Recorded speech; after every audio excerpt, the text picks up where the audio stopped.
అంటే ఇప్పుడు ఇవన్నీ ఎందుకు చెప్తున్నానంటే బాడీ లెవెల్స్ అంటే చిన్న వాళ్ళే పెద్ద వాళ్ళలా కనబడుతున్నారంటే స్ట్రెస్ లెవెల్స్ కానివ్వండి, వాళ్ళు తినే ఆహారం కానివ్వండి డిపెండ్ అవుతుంది. సో అట్లా అయినప్పుడు మనం తీసుకోవాల్సిన జాగ్రత్తలు ఉంటాయి. బాడీలో మన టాక్సిన్స్ అన్ని అంటే మలినాలన్నీ పేరుకుపోతాయి అనమాట. వాటి నుంచి కూడా రెమెడీస్ ఉన్నాయి తగ్గించుకునేవి. ఎలా తగ్గించుకోవాలి అని అంటే మనం శారీరక శ్రమ ఒకటి అవసరము. మెయిన్ యోగా చేయాలి మెంటల్ రిలీఫ్ కోసం. చాలా వీడియోస్లలో ఇదే చెప్తా ఉంటాను. యోగా చేయాలి, వాకింగ్ చేయాలి, జిమ్ సెంటర్లోకి వెళ్ళి శారీరకంగా మనం కొంత కష్టపడాలి. బాగా బిజీ లైఫ్ కాబట్టి. సో అది దాంతోపాటు ఈ బాడీలో ఉన్నటువంటి టాక్సిన్స్ అన్నిటినీ మనకు మూత్ర రూపంలో వెళ్ళిపోవాలి అని అంటే చెప్పాను కదా కొన్ని రెమెడీస్. ఇంతకుముందు ఉన్న వీడియోస్లలో నేను అవి చెప్పాను. ఎలా టాక్సిన్స్ అంటే బాడీలో ఉన్న మలినాలన్నిటినీ మనము తీసేయాలంటే ఆ వీడియో మీరు ఓపెన్ చేస్తే తెలిసిపోతుంది. ఇంకా ఏంటంటే బాడీలో ఉన్నటువంటి బ్యాడ్ సెల్స్ ఉంటాయి, డెత్ సెల్స్ ఉంటాయి. అవి అలాగే ఉంటాయి. మనం తినే ఆహారం మీదనే పడుతూ ఉంటుంది అనమాట. అది తినేదంతా అట్లనే స్టోర్ అవ్వడం వల్ల వీళ్ళకి ఫస్ట్ హార్ట్లీ అంటే హృద్రోగాలు వచ్చే సూచన ఉంటుంది అనమాట. అంటే హార్ట్ సంబంధించిన బట్టి ప్రాబ్లమ్స్ ఎదురవుతాయి. దాని తర్వాత హెయిర్ ఫాలింగ్ అని చెప్పాను. అంటే ఏజ్కి మించి కనపడుతున్నారంటే బాల్డ్ హెడ్ రావడము, తర్వాత వైట్ హెయిర్ పెరిగిపోవడము.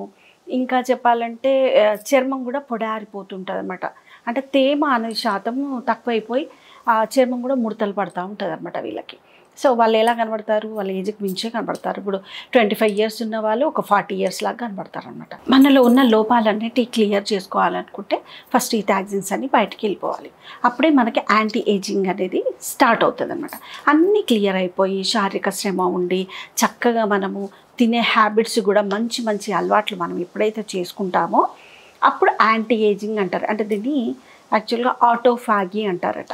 డాక్టర్స్ చెప్తున్నారు దీన్ని. మళ్ళీ ఏజ్ మళ్ళీ రిపీట్ అనమాట.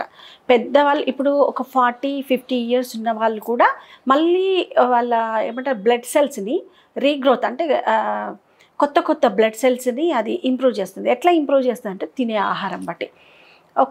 అంటే ప్రతిదీ మనము మెడిసిన్ పైన చేసి క్రీమ్స్ ఏవో పూసుకొని మనం అది జస్ట్ ఎక్స్టర్నల్ యూజింగ్ అన్నట్టు.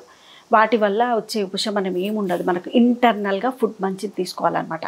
ఇంటర్నల్గా ఫుడ్ తీసుకొని శారీరక శ్రమ అవి ఇవి ఉన్నప్పుడే మనము హార్డ్ వర్క్ మనం ఎప్పుడైతే చేస్తామో అప్పుడే మళ్ళీ యాంటీ ఏజింగ్గా మారుతామన్నమాట. అయితే మనము కూరగాయల్లో ఉన్నటువంటి బ్రోకలీ ఉంటుంది. సో ఆ బ్రోకలీని పచ్చిదే తీసుకుంటే సలాడ్గా చాలా మంచిది. తర్వాత సోయా బీన్స్లలో అధిక శాతం అంటే బ్లడ్ సెల్స్ని ఫ్రెష్గా మనకు పుట్టించేటువంటి ఒక అది ఉందంట. దానికి ఒక పవర్ ఉంది సోయా బీన్స్. తర్వాత పుట్టగొడుగులు అంటాం కదా, మష్రూమ్స్, అవి కూడా ఎక్కువ శాతం మనం వంటలలో తీసుకుంటే, ఇంకా జ్యూసులు అట్లా ఇంకా సిట్రస్కి సంబంధించినవి కూడా మనం తీసుకోవడం వల్ల మనకు యాంటీ ఏజింగ్ అనేది మొదలవుతుందని చెప్తున్నారు అనమాట. సో మంచి మంచి ఫుడ్స్ని తీసుకోండి, శారీరక శ్రమ పెంచుకోండి, పాజిటివ్గా ఆలోచించండి. ఇవన్నీ చేయడం వల్ల మనము చక్కగా కనపడతాము, ఆరోగ్యం బాగుంటుంది, మన పనులు మనం సులువుగా చేసుకోగలుగుతాము. Thank you madam. Thank you.